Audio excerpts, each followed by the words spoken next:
What's going on, people? We are Tottenham TV here, and welcome back to another morning after show, the last morning after show of the season. Leicester City 2, Tottenham Hotspur 4, and we have claimed European football for next season. The Conference League awaits. I'm sure at some point during this video we'll go through the teams which have qualified for the Conference League, but the most notable one is Roma and Jose Mourinho. So, fantastic. So we're going to get knocked out by Mourinho next basically, year. that's pretty much confirmed. It's pretty much confirmed at this rate. After what happened to Arsenal this year, it's already got the Fabrizio. Here we go. Exactly. You might as well just put us against Roma in the first knockout. But you know, having a look at a light look at who's in it so far. Us and Roma are literally the only two teams which... Well, you say that. You got Mönchengladbach, I think. That's from true. Germany. Those three, they're not bad. Betis. Betis from Spain, they're not terrible. They got like Nabil Fekir and stuff. Yeah, but I think we should be making light work of Betis. I mean, if you think about those teams and you think about who's in the Europa League this year, you wouldn't say that those teams are any worse than, say, Villarreal, who's getting to the final and stuff like Villarreal that. And Granada. Oh no, they're not. Sorry. Like Granada got to the semi-finals of the Europa League. Didn't Villarreal get Conference League?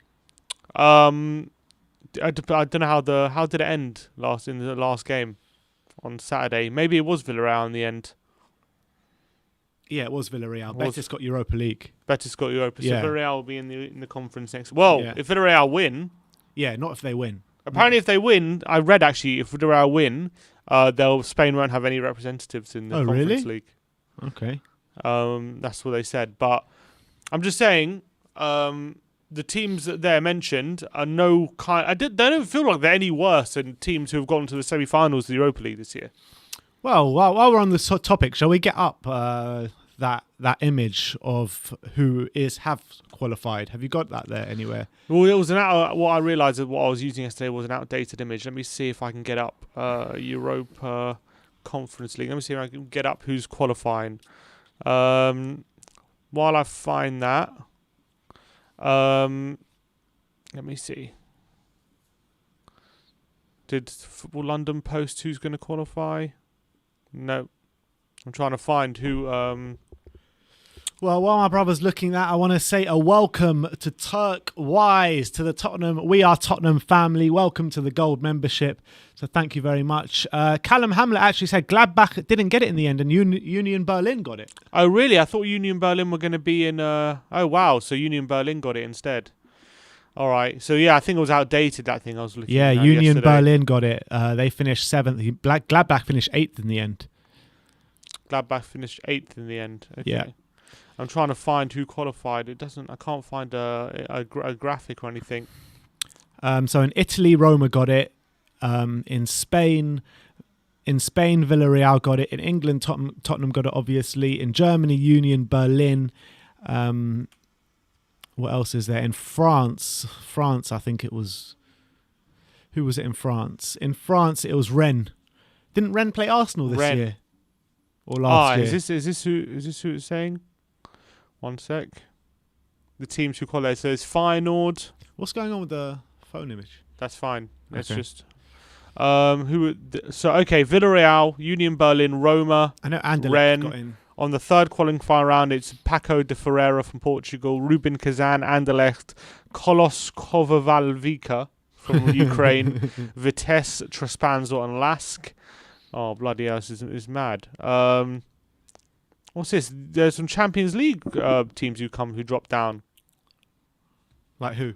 There's from the some of the Champions League qualifiers, they come down. I don't know how it works. I thought they were going to Europa League. Look, it says UCL Q1 here.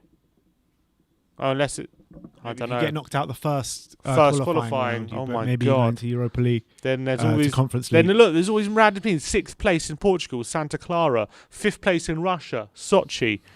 Ghent. 5th place in Ukraine, Vorskla Poltava. Oh my God. Got Feyenoord. a super chat here from Dark Sun G21. Big up Dark Sun G21, massive supporter of the channel. Appreciate them all. And he says, I think it would be an honour to be the first winner of the Conference League. Sure, it's not a high-rated European league, but it's still a European league. 5th place in Turkey. Gets it. 3rd place and 4th place in Scotland. Oh my. Aberdeen. Aberdeen and Hibs. I wouldn't mind a trip to Scotland, to be fair. Aberdeen Spurs will be big. That would be nice. Be big. You know, there's obviously affinity between the two fan bases as well. So 4th place in Czech Republic, Slovako. This is unbelievable. 3rd place in Switzerland. Like this is real. This is really the shit of the shit. Like we're going to be 3rd place in Bulgaria. What even is that country? What's that country there? Azerbaijan. 3rd place in Azerbaijan. We're playing the 3rd team in Azerbaijan. This is unbelievable. 3rd team in Hungary. Oh, this is But horrible. surely we should be able to go really far in this tournament with our 4th kids. place in Finland gets it. 4th. That's crazy. Oh my God! Wow. Yeah, but then we go. Look, it's going to be the same in Europa. Once we get to the latter stages, then we'll play a few decent teams, and also Europa League dropouts as well. Yeah. So the Europa League Europa League dropouts from the group stages. I guess so. Is that it? From if you finish 3rd in the group, is that what they're saying? If you finish 3rd in the group, I don't know. It says I don't know. I have to. Adam 1882 saying 4 Northern Ireland teams enter in the qualifying rounds. Northern Ireland team. 4. 4. And then there's 3 Welsh teams. What the hell is that? Malta. No, Gibraltar. Bloody hell. 4th team in Gibraltar. 4th. No way. I didn't know they have 4 The teams. Conference League, come on. Oh my God. But This is embarrassing. The 2nd team in Estonia gets it it. is embarrassing. It's embarrassing to be in the tournament, but as we're in it, surely we got to go in it to win it. The Kosovan champions. Yeah, of course. I mean, we should be winning it, but knowing, I think we should also not play a serious team up until the last step, up until the knockouts. It works as well. We go in there's a playoff round. We enter, which is in August, and then there's a normal group stage, which is 6 match game weeks. Same as Europa League and Champions League. And then how it works for the knockouts is if you win the group, you go directly to the last 16. Yeah. And if you finish 2nd, you have to play a playoff to get to the last 16. Yeah.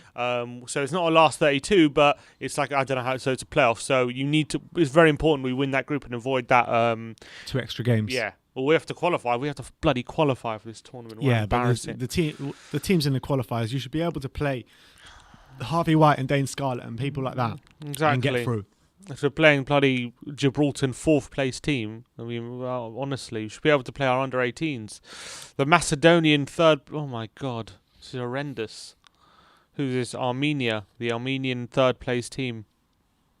Like I'm just reading, Lithuanian 3rd place team. These aren't even like the champions of these small nations. These are like the teams who are nearly champions going to mid-table. the Champions League. Oh no, no, because I think some of these champions go into Europa League. I think. No, I think they go into the Champions League qualifiers. And if Yeah, they lose, Champions League they'll drop into qualifiers, the yeah. Europa League.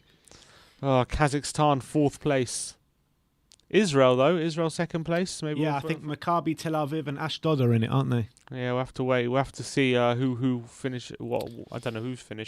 You fancy going to the away legs of these games next season? Yeah, I wouldn't mind. I actually quite fancy it. Yeah, could be a few nice trips in there. That's the only thing I could think of. But these are the teams that we're going to be facing in this bloody Conference League. It's this is who we're going to be playing up against. This is our level now. So I mean, have they? So all these teams are not going to be in the Europa League. So is Europa League now a more streamlined tournament? I wonder. I don't know if they've changed the format of that. Well, they haven't, because you've still got the 5th and 6th, let's say, of England, and you've got the middle tier. So like these teams that are getting Conference League shouldn't be getting Europe at all.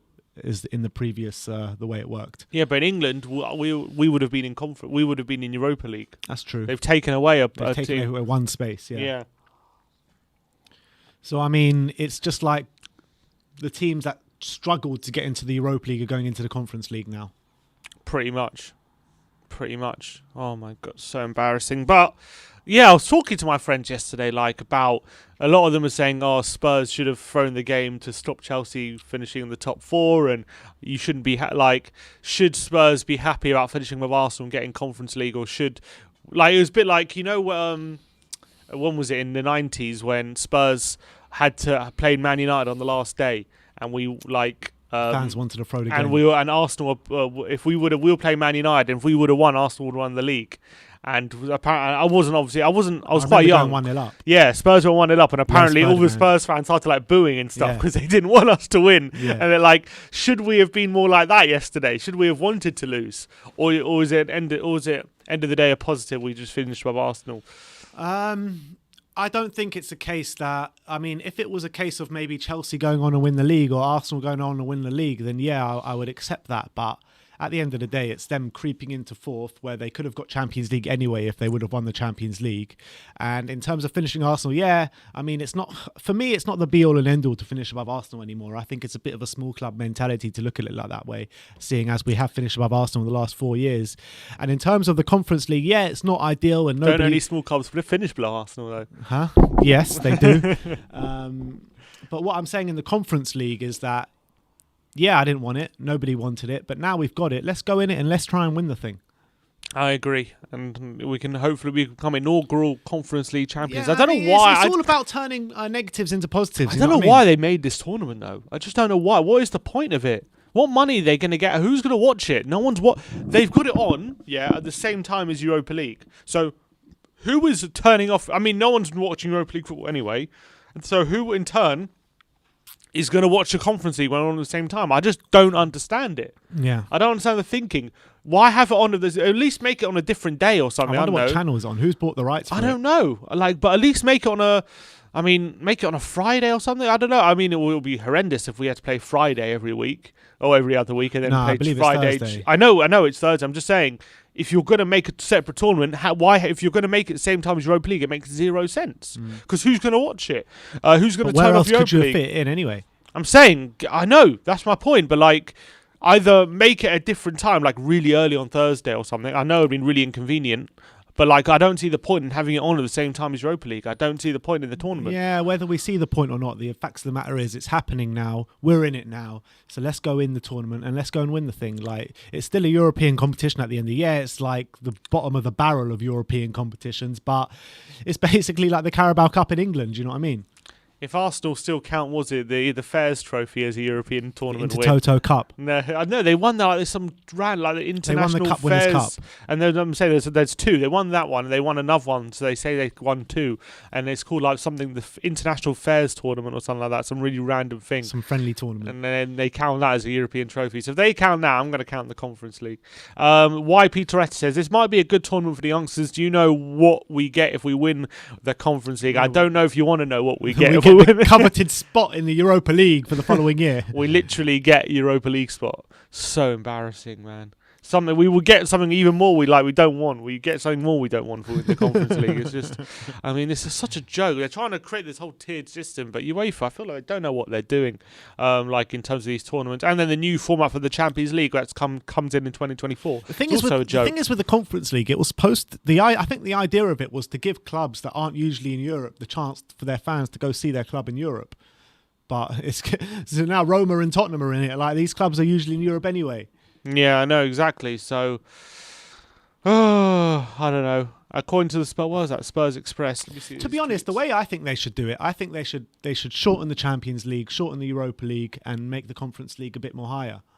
So maybe the first top two teams go into the Champions League, and the next two teams go into the Europa League, and the next two teams go in the Conference League, where it's the top 6 only going to Europe, which will make all 3 tournaments better as well, especially the level. Yeah, I guess. I don't see the need for this. I don't see the need for this tournament. I really don't. Where was this? The Spurs Express. So the Spurs announced a new kit, and apparently Gareth Bale is available on the website to personalise the kit. Oh, really? So maybe hinting. People saying, is it hinting at a potential stay for next season? Is Bale in the new kit? Is there anything to read into that? And then Harry Kane as well, modelling. Let me get the Instagram up. Harry Kane modelling the kit as well. Here we go. That's the new kit. What do you think of the new kit? I mean, I could have also bought a plain white shirt and printed AIA, Nike and Tottenham yeah, logo it's completely black. It's completely plain, isn't it? Except for the keeper kit. That looks a bit funky. Yeah, I like the keeper kit. To be honest, I like the kit. I like the plainness of it. I actually do. But yeah, it's basically the same as our kit from a few years ago. Just doesn't have a shield on it. Exactly the same. So all the rumours about them delaying the kit launch to take Kane out was all rubbish. Yeah, looks like it. I don't know why they delayed it. Yeah, there you go. There's Harry Kane in the new kit. Let me know in the comment section below what you think of this new kit after the announcement today. Another super chat here from Nate D saying, Spurs have made me so sick lately. Don't know where we are heading as a club. Maybe if we can keep Kane and win a cup or 2 next year, top 4, we can convince him to stay. This club makes me sad. It does. It does make me sad. Even when we won yesterday, I feel like a bit of me feels like we lost. But at least we're finishing above Arsenal, and that's just the main thing. I mean, I was watching a bit of the AFTV watch along just to see what their reaction to the goals was, and it was like it was just quite funny because it went from like, oh, they really want to finish by Spurs and stuff like that. And once we scored that late winner, they're like, I don't even want to be in that Conference League, no, I don't even care. I don't even want to be in that Conference League. It's just funny the quick switches as soon as it could have fooled me when I saw their reaction to our third goal. Yeah, exactly. It was just quite funny. That's how I saw. But look, Gareth Bale, talking about Gareth Bale, obviously he won us the game yesterday. I think he's had a really strong, second half of the season, you've got to say, he scored, 10 Premier League goals in the season. He only got 1 in the first half against Brighton, and then second half of the season scored 10 Premier League goals. He now outscored Aubameyang. He outscored Sterling. He outscored Cavani. Same goal, same amount as Rashford, and same amount as Mane. 10. And he got 11. Everyone goes about how successful Cavani of a signing has been. Yeah. So I think you got to say, I think when you look at his loan spell, I think the beginning of the season, obviously I wanted him to play more. I thought he'd definitely get more minutes on the pitch than he's done. But I predicted he would score between 10 and 15 Premier League goals, and he got 11. So I think it's around what I thought he would get. It's not like I don't think. I think it's been a bit of a disappointment in terms of how the season's gone, in terms of how many minutes he's played. In terms of what we've seen from him on the pitch when he has been on the pitch, especially in starting games, I think he's been pretty good by and large. Yeah, I mean, it's a difficult one because I think that against like the kind of bottom half teams, absolutely brilliant. He's actually showed proper world-class ability on the pitch. But when he's come up against the Arsenals... Well, to be honest, it's a bit unfair on him because he hasn't really played that many big games this season. That's the thing, he hasn't been trusted. But then again, is it his fault he hasn't been trusted? I think so. And everyone comes out, oh, yeah, he doesn't do well in the big games. But he hasn't had the chance in the big games. Yes, he played against Arsenal. But apart from that, he's only come on in kind of big games. Even yesterday, Leicester, Man City, West Ham, all sub-appearances. Yeah. And against Man City and West Ham and Leicester, all good sub-appearances. Yeah. You've got to say that. But in the games that he hasn't played so well against the big teams, Arsenal, that's about it really, isn't it? Yeah. I mean, you could say he started against Leeds and had a bad game there, but they're not. We wouldn't call them a big team. They're a tough team to play against, obviously. Yeah. Yeah, and I think other than that, like, I think by and large, I think he's really second half of the season come into his own. And if he has a strong Euros, and if he does come back to us next season, I would hope that hopefully from the beginning of the season, he could kind of hit the ground running and maybe have a lot more game time throughout the season. I think he would definitely be worth having.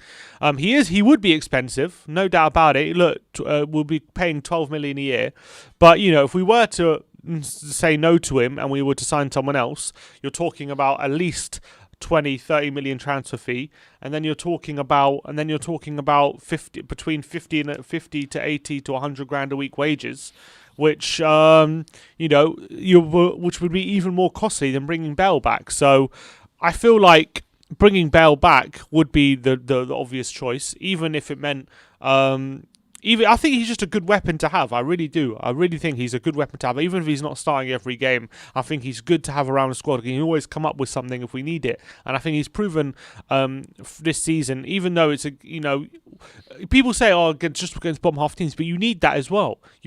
How many times have we struggled against bottom half teams to break them down and create something? Like, we can't just take it for granted that we got a player who can absolutely kill the bottom half teams, because that's needed. So yeah.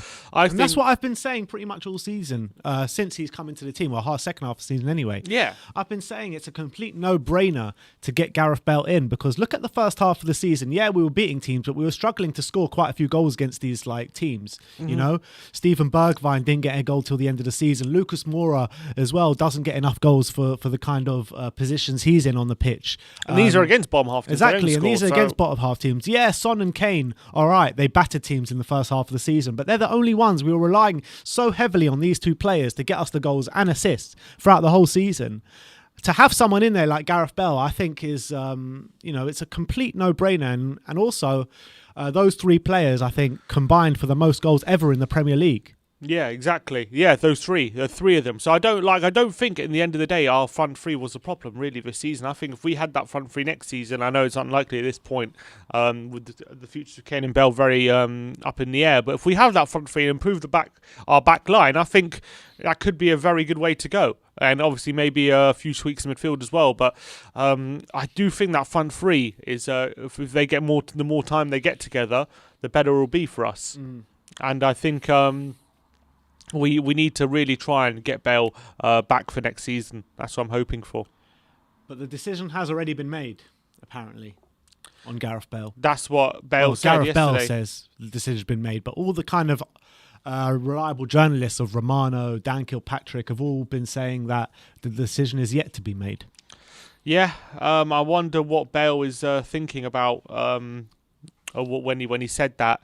He said he knows what he's doing because it's going to cause too much chaos. I mean, the only thing... Unless what he meant was he knows what he's doing in terms of like similar to what he meant when he had that interview at international break, in terms of he knows what he's doing right now in terms of he's going back to Madrid because there's no deal. Apparently he landed in Madrid last night. Well, there you go. So he probably thought if he said, I'm going back to Madrid, which he is going to do because there's no deal in place, and until a deal is placed, that's what he's doing.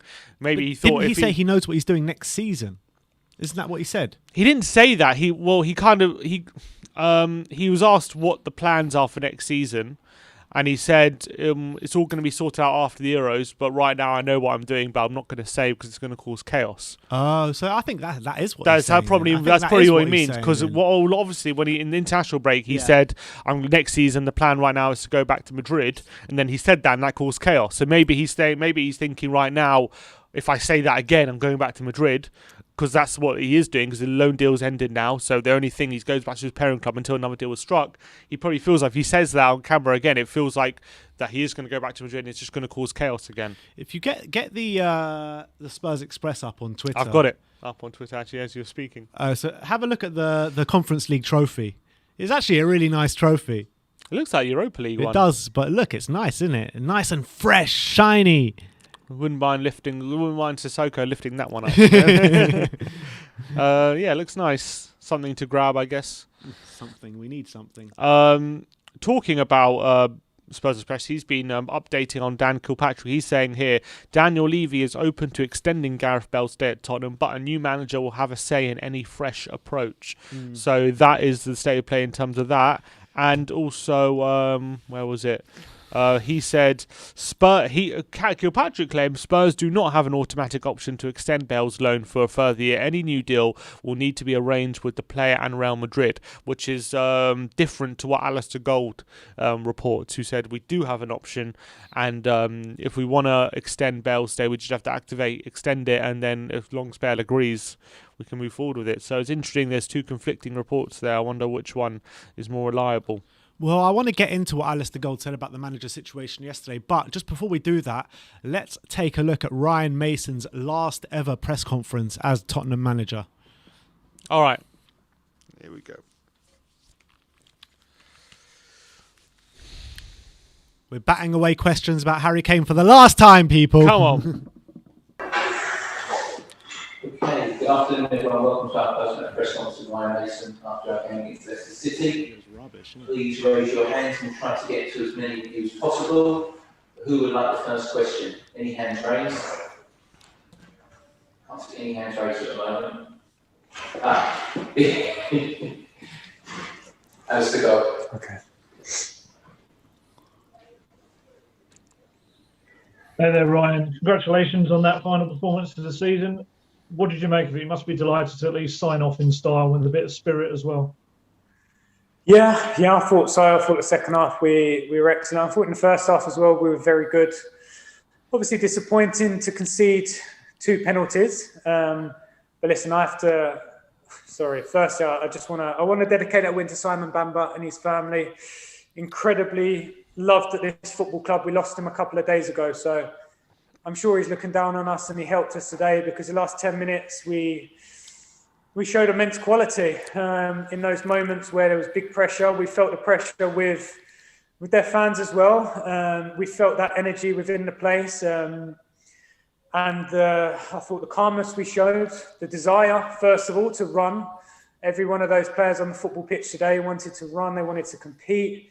They wanted to fight together. And when you do that, you have a chance. And like I say, I thought in the second half, we had some moments of immense quality.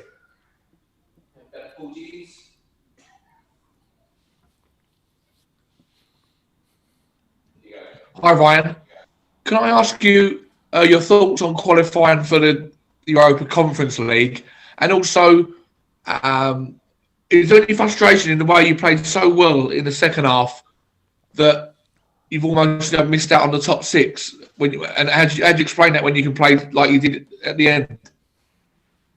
Yeah, I mean, first of all, we want to be in the Champions League. I've said all along, it's disappointing where we are. In this moment, it's very disappointing for the football club. It's important we're in Europe, not the European competition we want to be in.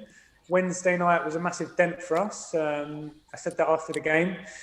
The most important thing to come to do today was to come and win at a very, very difficult place to come.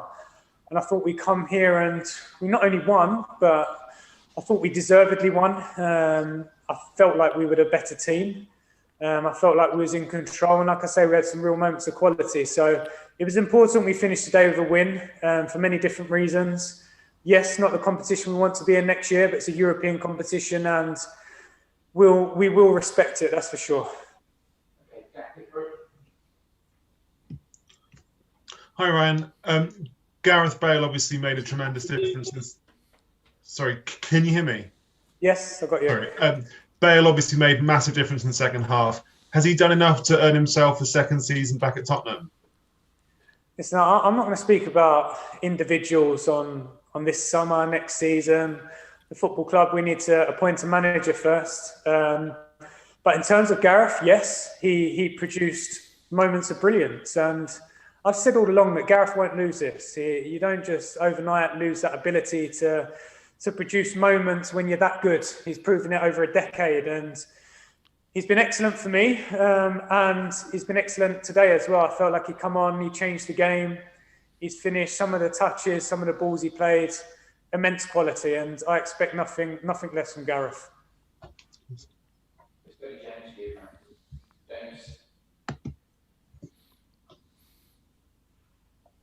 James, you there?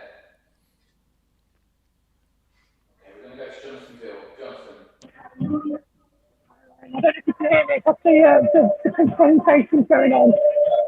Can you just talk about Harry Kane? Obviously, we won the Golden Boot today. Can you just talk about our big achievement that was staying here 3 times now? I think it was about Harry Kane and the Golden. Listen, Harry Kane deservedly won the Golden Boot today. Like I've said all along, I think he's the best player in the Premier League. Most goals, most assists. I think it says it all. I feel very, very honoured to have played with him. We had some amazing experiences together coming through the ranks, and I've been very fortunate enough as well over these past 5 weeks to have coached him, to have managed him. And he turned up again today. He scored important goals in important moments and showed moments of brilliance. So from an individual point of view, I'm very pleased that Harry's got another Golden Boot to add to the collection. I've got no more hands up, so we'll conclude it there. But wish you all good sun. Take care. Thank you. Thank you. All right. So that is it. Finally, we're over with Ryan Mason Hopefully- press conferences. Hopefully, have some more interesting press conferences for you from next season. I always enjoyed the Mourinho ones. To be fair, he always came out with something, but Mason has been a bit of a slog. Yeah. So look, I think he's. Mourinho's box office when it comes to press conferences. Yeah, those are always a lot more interesting, but unfortunately, it is what it is with the Mason one. So that's what we got had to put up with for a while. Wasn't it a bit similar with Pochettino? He always used to bat away questions as well. Yeah, true. Pochettino will. Pochettino as well. They also, but he was very cryptic. He would say like a lot of cryptic things, Pochettino. Whereas Mourinho would just kind of be very honest and just say what he wants to say. And Mason just doesn't say anything. Doesn't say anything. Yeah. Let me just get through these super chats. Dan says, "What do you think of Carlo Ancelotti as Spurs manager?" Nah. No. I mean, if we. Like, he's doing very similar to what Mourinho did at Spurs. So, like, right now at Everton, I feel like... I feel Everton have kind of fallen away after also a very strong start. And I feel if you're not happy with the football under Mourinho, you're just not going to be happy with the football under Ancelotti either. And a super chat here from Mintu Lee saying, Hugo and Kane are in the photo with the new kit. Are they staying then? I hope so. By the way, what do you think of the new kit? I think it ain't as bad as the leaked version. In terms of Hugo, Kane and Sonny in the picture for the new kit, as my brother pointed out yesterday, Gareth Bale was very much in the promo for when he got sold that summer. So exactly. I wouldn't read too much into it. I mean, look, we can all cling on to whatever we see and whatever we want to think, but ultimately we'll see what happens in a month's time or so. But right now, I'm not clinging on to that, that's for sure. So I think so much is going to set to be decided. I do think none of it is... I don't think there'll be much movement until after the Euros, because I think in terms of like Kane and stuff, and they're all going to... like, I think they go away for international duty like this week. So I think there's really not a quick turnover between season ending and preparation for the Euros starting. So I really don't think a lot of movement will happen before the Euros. Actually, the first England friendly is next week. So there you go. So I know Kane apparently said he wanted his future sorted out for the Euros and stuff. I just can't see it happening. It's completely impractical. And I think especially while the Euros is going on, they're not going to want to be focusing on transfers and stuff. They're going to be focusing on doing the best for their countries. So I expect... Although Harry Kane did say he wanted it sorted before the Euros. That's what I'm saying. But I don't think it's practical. That's what I'm saying. I don't think that's practical. So I don't think there will be movement before the Euros. I think it's all going to happen after. So I think we have to wait a bit to know when it's all sorted. But, I mean, the manager situation, we need this sorted sooner rather than later. In terms of the game yesterday, we had a great result, scored some nice goals yesterday, but it wasn't a great performance, was it? It was for the last 10-15 minutes, but apart from that... It wasn't a great performance, it wasn't a bad performance. It was like an even game, which as soon as it went to 2-2, which you wouldn't say you saw coming when we went 2-1 down, we got a bit of luck with I think the our goal. first 2 goals were against the run of play. Yeah. I don't think the equaliser was, and I don't think it was completely shocking when we equalised first time one. Yeah, I thought it was. I thought Leicester had the better of the first half. They did, but I think at the time when we scored, we were actually on top for a bit. Maybe. So I don't think that was completely against run of play. I would say that 2-2. I would say that once Leicester went 2-1 up, it didn't look like we had much in us, and then we got a stroke of luck. It was goal out of nothing with the own goal. But once it went to 2-2, I think we were the better team. Yeah. 1-2 to 2-2. I agree with that. And I think only one team looked like we were going to win it, and it was I think it was us. We looked a lot more dangerous. And what I loved about Gareth Bale's performance when he came on, and what I've loved of recently of him as well, is not only does he have that quality in the final third, which you know he has with the finishing and stuff, but it's his confidence he had in taking people on, taking on the defender and committing them, which people thought maybe he had lost in terms of maybe that yard of pace and whatnot. Obviously, he's not as quick as he used to be, but he definitely still has pace. He's definitely still quick, and when he's confident mood, he can take people on. His second goal of him storming down the middle of the park just going rolled straight back through the the throat. years, didn't it? It did. It just it made me a bit nostalgic watching it, to be honest. It reminded me of some of the old goals he scored against maybe Norwich or what have you, storming down the pitch. Harry Kane was a bit upset at him. He didn't play it in, but that little finish with the toe poked it into the post. That also gave me a bit of nostalgia. Agreed, and that's a large part of what we've been missing for a lot of the season in terms of having that front three. The beauty of having that front three is when you have someone like Bale, who can beat a man very easily. That creates space because he needs two people over him, and then all of a sudden Kane is free, but Kane also needs two men over him because he can beat a man and get a shot off. Sonny as well. And then Sonny, and having those three on the pitch together should really be very, very dangerous for teams, especially with playing a very attacking brand of football. And we've missed that for a lot of the season. Now it's just one snippet of what he can bring yesterday, of having three world-class attackers on the pitch like that. And unfortunately, we just haven't had that for a lot of the season. But I think, Gareth Bale showed his class yesterday. And there was also one moment when he played a beautiful through ball to Harry Kane, through one-on-one, and he should have done a bit better with that opportunity. But just the technique on that through ball was absolutely outstanding. And it's just I think Gareth Bale clearly shows how much quality he has. I really want him to come back next season. I think he can be even better, hopefully, next season. His technique is just second to none, isn't it? Yeah, it always has been. Always has been. He's always had the best technique. Outside of the foot. I mean, he's probably got the best outside of the foot cross that I've ever seen. Yeah, and also that this ability to get over the ball and to driven crosses and driven through balls like that through ball he did yesterday is second to none. I don't think as a player in the Premier League you can do a better job than Gareth Bale at that. So I know he's expensive. I know he's not as good as he was in his peak years, but I still think he's so good in terms of what else we could get. I don't think we can get a better player than Gareth Bale for the money we would be spending. So I do think he'll definitely be worth having Gareth Bale around. Last year, cast your mind back a year ago, or I'm not sure how long it was because of the whole pandemic and everything, but we did that tier list of potential signings when we put Gareth Bale and stay away. Now he's had the kind of season he's had at Spurs. Where do you reckon he ranks in that tier list now for next season? I don't think he's a must sign, but I would say he'd be a quality signing. Quality signing? Is that what we had? Yeah. I wouldn't say what was it, good value. I wouldn't say he's great value, but I do think he's a quality signing, and I do think he's worth. Well, you say not great value, but his contract will cost around 12-13 million over the season or something. Yeah. For 12-13 million, where else can you get 11 goals from hardly ever kicking a football as well? Yeah, I mean, he played 20 games all in all. That's including all his sub appearances.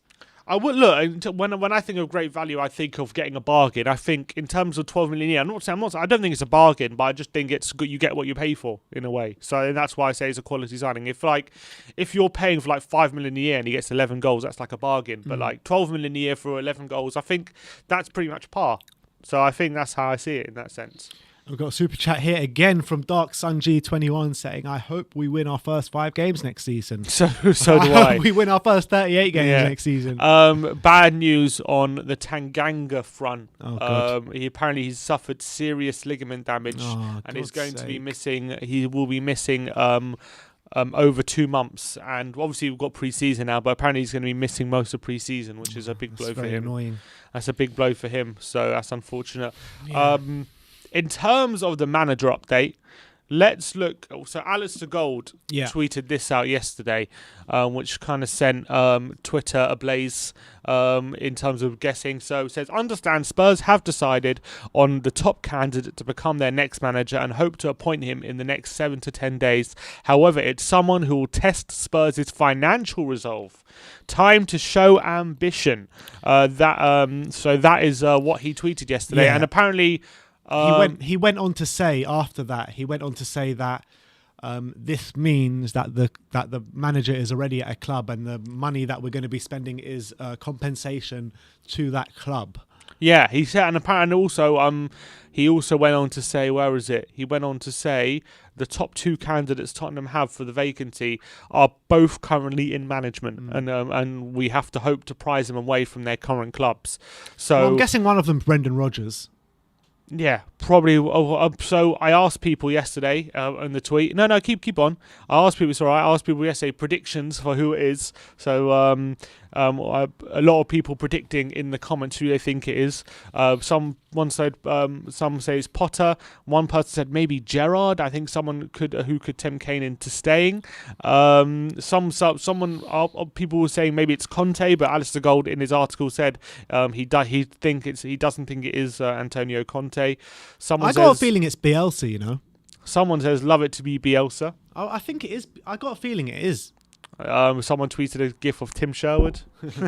Maybe it's Tim Sherwood. You reckon it could be Marcelo Bielsa? I reckon it could do. Especially with the second half of the season Leeds have had, you know.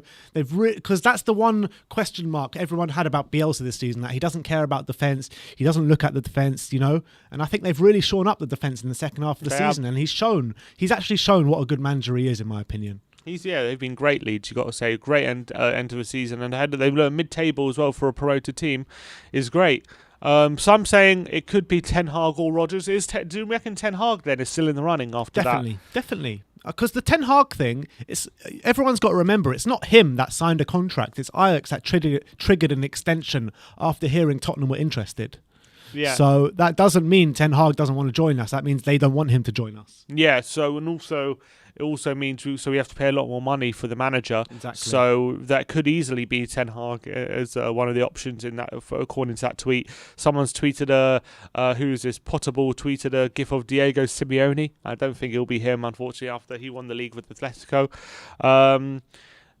It could. I think it's probably out of Rodgers, Potter, and Ten Hag. It's probably one of those three. 2 of those 3, I reckon. It could be the options, I reckon. I can't think of too many other people. Maybe is Bielsa on like a year-to-year contract at Leeds or something? Yeah, and it wouldn't. I don't think it is Bielsa according to that tweet. After hearing that, I didn't know that. After that, it can't. He hasn't Bielsa. signed a new contract yet at Leeds. Although talks are saying that he is going to stay another year. Yeah. So yeah, that pours cold water on my pick. I think it's who could it be? Because I think it could be someone that hasn't been talked about. Just logically, in terms of people who have been talked about, it could be Ten Hag, Rodgers, or Potter. It could be any of those 3, because all 3 of them will be very expensive to get Rodgers rid of. ruled himself out yesterday anyway. Rodgers ruled himself out, yeah. But he also, I remember, just before he signed for Liverpool, he ruled himself out of that one. And then he signed. Yeah, I remember he actually publicly said, I don't want the job, because he ruled himself out because... Where was he the manager of? He was the manager of Swansea. Oh, yeah, that was it. And then he publicly ruled himself out because he said he didn't want to be like third choice. He didn't realistically thought he had a chance of the job, and then Liverpool actually came back to him and said, actually, your first choice. And then he's like, oh, am I? And then he actually took the job. So that was what happened with Rodgers last time. I don't get why you would leave Leicester for Tottenham right now. No, I don't think he would. It doesn't make much sense to do that right now. We're in a bit of a mess. Leicester seem to be pulling in the same direction, so it makes more sense for him to stay. But the only thing I can think of is he just may feel like he's hit a ceiling, but I doubt it. Premier Hotspur saying it's Ten Hag or Rodgers. Instant Spurs says Rodgers has stated 200% he is staying at Leicester, so it won't be him. Nicholas Johnson said it has to be Poch. Bale could play in a Bielsa team?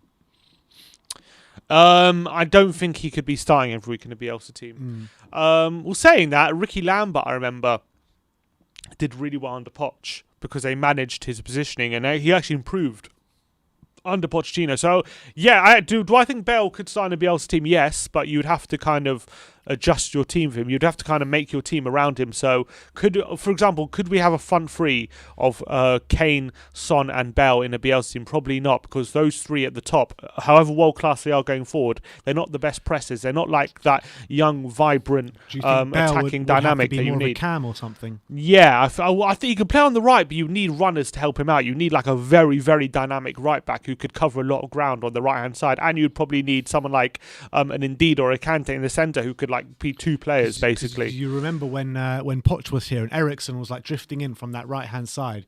He did the most running out of everyone in that team.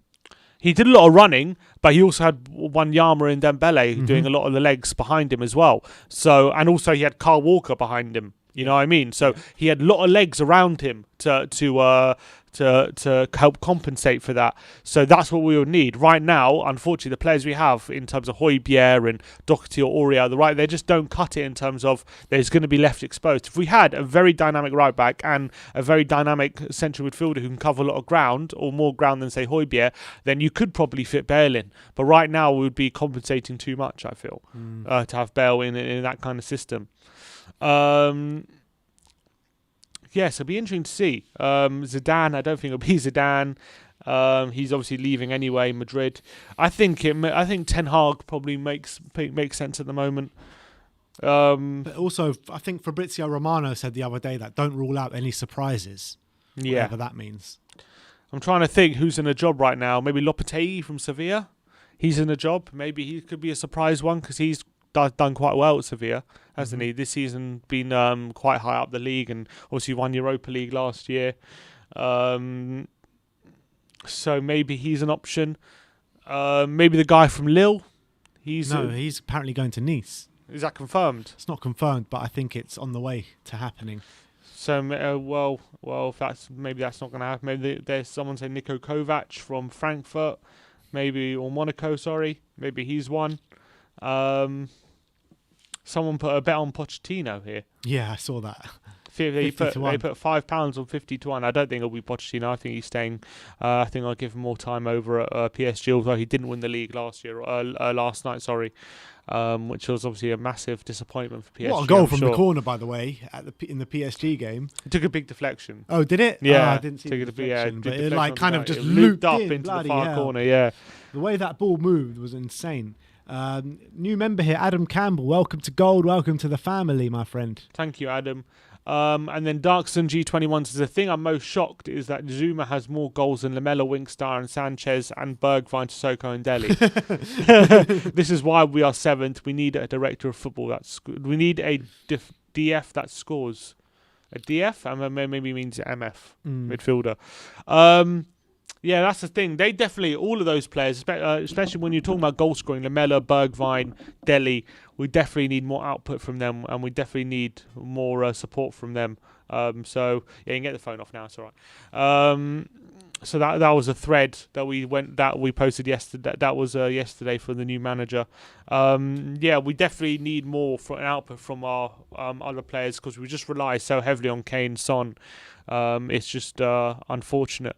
And it's not good enough, really. There's too much pressure on them, to be honest. The odds of Ten Hag have dropped again. Have they? Odds on Ten Hag, he's 3rd favourite now. When we brought it to you just before the weekend, I think he was like 5th or 6th. Is Nuno now not favourite anymore? He still is favourite. He still is favourite. Brendan's 2nd. Brendan's 2nd favourite? What's the odds for him? Brendan's always been 2nd favourite. He's 5 to 1. 5 to 1. Ten Hag's about 6 to 1. Potter is about 7 to 1. Nuno's top at 2 to 1. Nuno's top at 2 to 1. I really don't think it's going to be Nuno though. Not Nuno. It's not going to be Nuno. So I think those odds are completely wrong. What about Edin Terzic, the Dortmund interim manager? He's been branded about. Why would he be an option for us? What's he done before? Linked. Yeah, why? He hasn't done anything before. This is his first job, I believe. Has he done well as interim manager at Dortmund? I know they got top 4, so he must have done something he just well. won the cup, didn't he? And they won the cup. Yeah, this is his first management role. Managed 32 games, won 20 games, lost 8 games. I mean, it doesn't make sense to me to get a guy who's interim manager as his only job and get him as permanent manager for Spurs. I'm just lost to see who it could be. I just don't know. Unless it's Ten Hag or Rodgers or Potter, I don't know who else it could be. Yeah, that's the thing. According to Athletic, generally more reliable in the goal. It's a straight shootout between Ten Hag and Rangnick. Yeah, I saw that this morning. Did they? Is that what they said? The Athletic said it, yeah, apparently. Well, I have to read that. A straight shootout between Ten Hag and Rangnick. Get them both. Yeah, that's what I'm thinking. Why wouldn't you get them both? I don't get the whole Rangnick thing. I just don't get it. What him as manager? Yeah. Yeah, I mean, it doesn't make much sense. He has been manager before. Yeah, but not for ages, man. But apparently, as I said, Chelsea apparently offered him the interim role as manager for them, and he said no because he wanted a long-term thing. So maybe he's ready to become manager again for he wants the role. Maybe, I don't know. I remember reading a good article by, who was it? A German reporter, Ralph Hollenstein, and he said that if he's obviously he's based in Germany and he does a lot of Bundesliga stuff, and he said he wrote an article saying if Spurs appointed Rangnick, it could be an inspired choice. And he's from a German point of view about who Rangnick is and whatever, and his disciples and all that kind of stuff. He reckons it could be an inspired choice if Spurs get Rangnick in.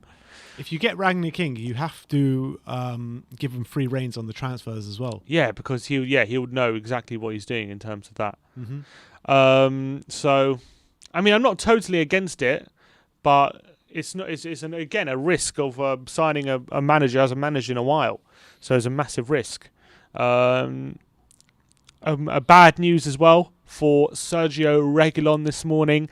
The Spanish squad was announced, and he is not going to be going to Euro 2020. So that poor second half of the season he's had has cost him a place at the Euros. They've gone for Jordi Alba and Jose Gaya, which are always more likely to go for anyway. But Reguilon has been involved in a few of the squads beginning of the season, but he's been left out of the Euro 2020 squad. So apparently it's just broken on Sky Sports that Real Madrid have put Bale and Hazard up for sale. It's just broken on Sky Sports. Apparently it's breaking news on Sky Sports, yeah. Yeah, I've just seen that here. I suppose Real Madrid will listen to offers for Gareth Bale this summer. I mean, it's not a surprise, is it? No. Obviously they're going to listen. They're going to want rid of Bale. We all know that. And Hazard, which do you reckon Bale's form in the second half of the season might convince a few other clubs? Because obviously this last summer it was only Spurs in the running, because Spurs were the only club prepared to take that kind of risk. Man United were in the running as well. Yeah, that's also true. Apparently Man United were in the running. But in terms of there wasn't proper serious interest from many other clubs. Tottenham pretty much by and large had a free run at him. Do you think maybe his form in the second half of the season might convince other clubs to take a punt on him, and Tottenham might even be outdone by a club of the Champions League? Is it possible? I think other clubs will be looking at him not playing much football and think about why he hasn't been playing much football, especially against the bigger teams. I think that might put some teams off. So yeah, you don't think a team in the Champions League might take a punt on him? Maybe a team, but I don't see it, to be fair. Who's in the Champions League? There's United City, Liverpool and Chelsea. Can't I see any of them going for Bale? No. I can't see any of them and going will he for Bale. go to a team outside of England in the Champions League? I reckon he might. I mean, if he got a good offer, but again, it's very expensive. And I mean, for 220 grand a week, are those clubs who... Are they really going to go for him in Spain? Is he going to go to another club in Spain? I can't see him going to Barca, obviously. Can't see him going to Atletico. And who's the other one? Sevilla. They can't see him go to Sevilla. In Italy, did Juventus get it yesterday? Yeah. Is he going to go to Juve? They got Ronaldo at the moment, so I don't think they want any more serious outlays on players wrong side of 30 right now. I can't see him going to... And who's it? AC, Atlanta, Inter... I mean, if Inter went for him, he might consider that, but I don't think it doesn't really make sense for him to go to a club unless would he go to one in Germany? It doesn't really fit the profile of how Germany's clubs work usually. So they usually like to sign players younger. So I think Spurs at the moment is the one that makes most sense. But in terms of what he said yesterday about causing chaos, what does that what what could that mean? The only thing that means to me is him going back to Real Madrid. Yeah. And that's the only thing I can see what he would do that was called chaos. Yep. Unless he would go to one of our direct rivals like No. Arsenal or Chelsea. But I think see he's saying that. he's going to go back to Madrid because no deal's been struck yet. Mm. I think. I think at the moment it's pretty. I think it's just pretty clear. I know. I mean, I haven't actually seen what he said in terms of. I've seen the quotes, but I haven't actually seen the actual interview. So I want to. I think body language and all that kind of stuff is very important. I think a lot of the times, as I said before, when you read just a quote, it can be taken in a different way than what it's meant. But I reckon that's what he means. He means at the moment he's going back to Madrid. There's no deal in place, so there's no point talking about any future deals. So he's going to go back to Madrid, and that's the case at the moment. And until a deal was struck with another club, there's no point talking about any future deals. So I think that's probably the state of play at the moment. Yeah, most definitely. But Interesting look, to see what happens with Hazard. Do you reckon Hazard could go back to Chelsea? he could go back to Chelsea. I reckon they'd have him back. How much do you reckon Real Madrid get for Hazard? Not a lot. Like it would have to be. It would be much less than double what they pay. It'll be like maybe 30 if they're lucky. I'll take a punt on him for 30 million. Like they spent 100 million on him, and for 2 years, he's literally barely played. Like what's it called? Bale has more goals in finals than Hazard has goals for Madrid. So that shows how little he has done over those 2 years. He's been constantly injured. When he has played, he came to Madrid overweight and all that kind of stuff. So, I can't see anyone taking a big punt on him. It'll have to be like 30 million, yeah. How come there was so much more made out of like Gareth Bale's madness at Real Madrid than Hazard's? Because for me, Hazard has been so much worse at Real Madrid than Bale was. 10 times worse. So why compare. Why does nobody, like, I know a few people are clowning on Hazard, but why is it not like this whole big thing with Hazard that it was with Gareth Bale? Good question. Hazard cost more than Bale, didn't he? He did. In the end of the day, he did cost more than Bale. So I don't know. I don't know why. I don't know what the reaction of the Madrid fans at the moment is with Hazard. I think obviously after that, him laughing after the Champions League exit, that caused a big stir, Did you see didn't it? Bale's reaction to that? Yeah, he said it's like he murdered someone or someone. That was reaction. So maybe there is. Maybe the fans hate him as well. We just don't know. There haven't been fans in the stadium, so True. It's just a bit of a different situation, isn't it? But clearly he's up for sale, so they're not happy with him.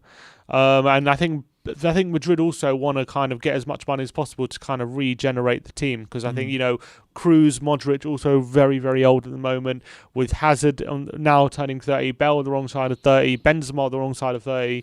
That squad has kind of run its course, I feel. So they'll definitely, I think, in the market to redo their whole squad in that sense. Yeah. Yeah. Anything else to get through? Anything else to any other business? What's this? Bale just got reading out a tweet which DM says Bale has agreed on a settlement fee with Madrid to end his contract at a cut price to get him off the wage bill, and he is going to retire, maybe have a go at golf. He's won near enough. He has had the opportunity to win, really, has enough money in the bank account and other business to support retirement, and maybe him coming to us this season was supposed to be like his last hurrah.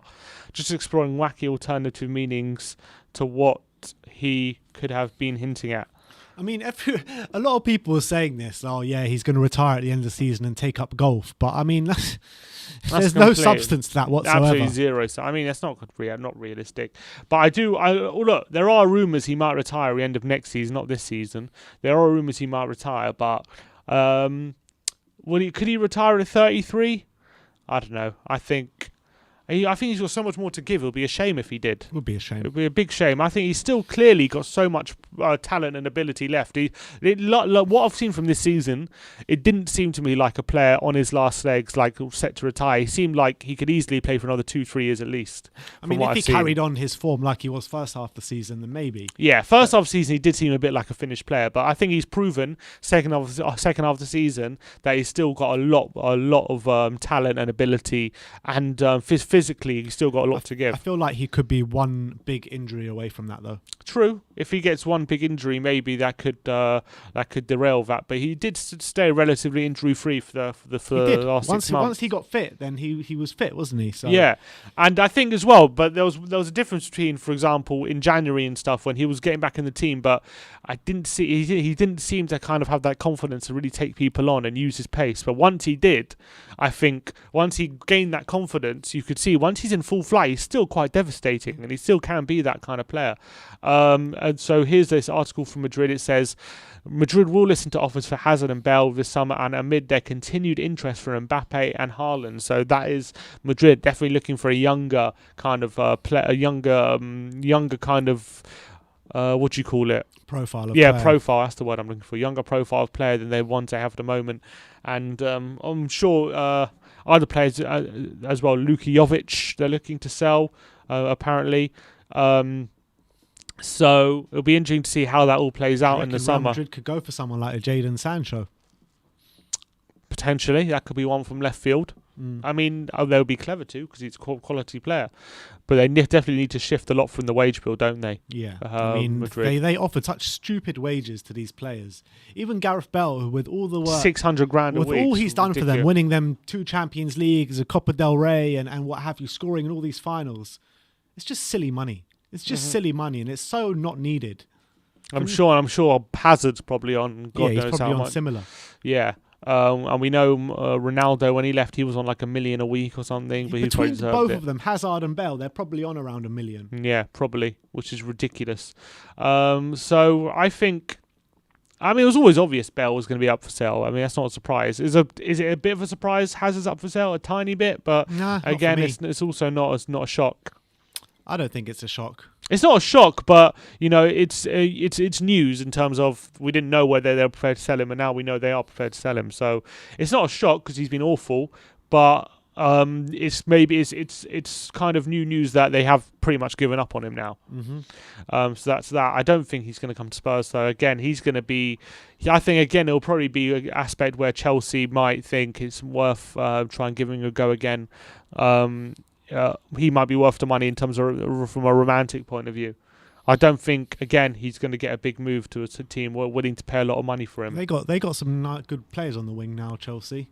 Werner, Ziyech, Pulisic, yeah. So whether they think it's worth the money to bring him in or not, maybe they do a swap deal with Werner or something. Maybe.